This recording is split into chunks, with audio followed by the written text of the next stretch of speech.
Hello students, good morning. I hope you have seen the previous video of the squirrel. Now, yes, we are going to study this first chapter in your literature book, that is The Squirrel, the poem.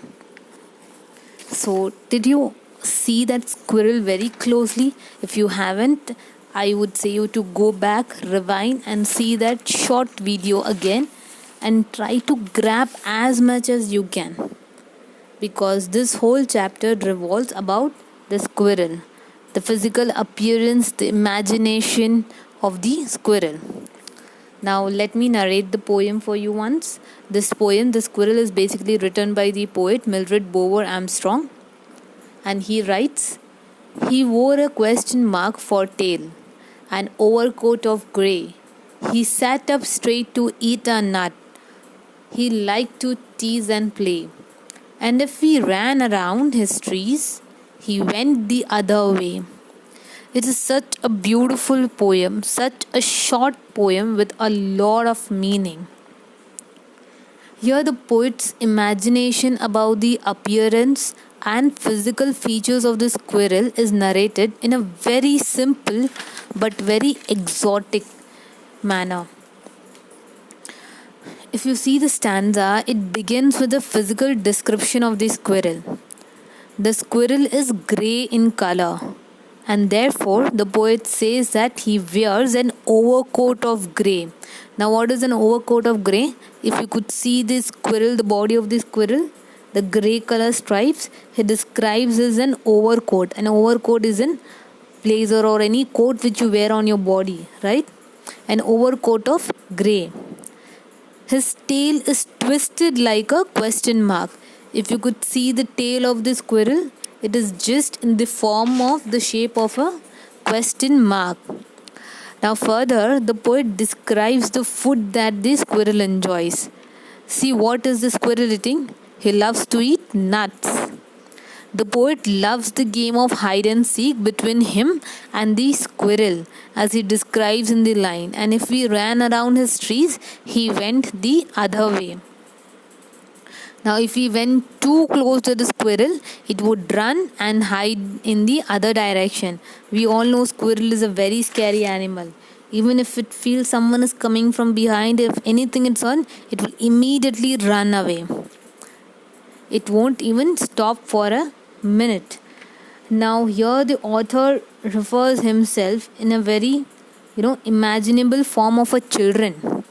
He narrates this poem thinking him or keeping himself in the place of a small child. If a child sees a squirrel, how would he see actually? What would his mental reaction would be? What his mental imagination would be? How would he see? First thing, he would like to play with him. He would like to tease it, run behind it.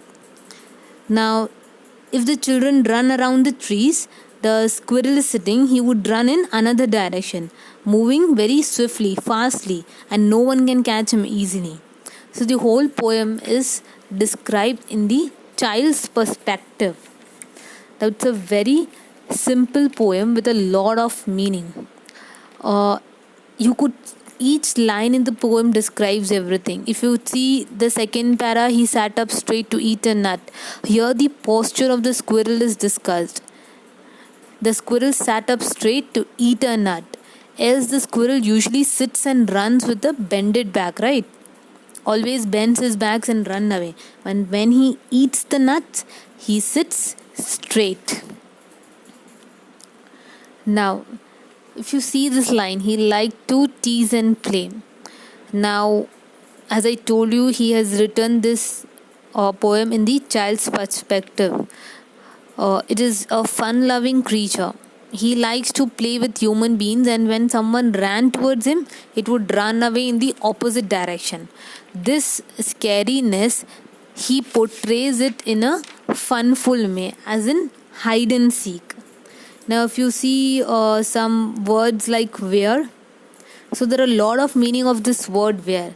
Here, he has used it in a form like he wears an overcoat of way, a particular cloth which is worn on his body. Now if you could see the other words of wear, uh, to have hair in a particular style, she wore her hair loose.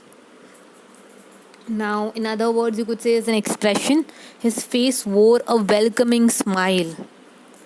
Okay, so I hope this short and a very beautiful poem is clear to you. I want you to read this poem once again and try to convey what you have understood from your perspective about this poem in a very short line for about 3 to 4, and say me your explanation or say me your perspective about this poem into the text. Okay, thank you.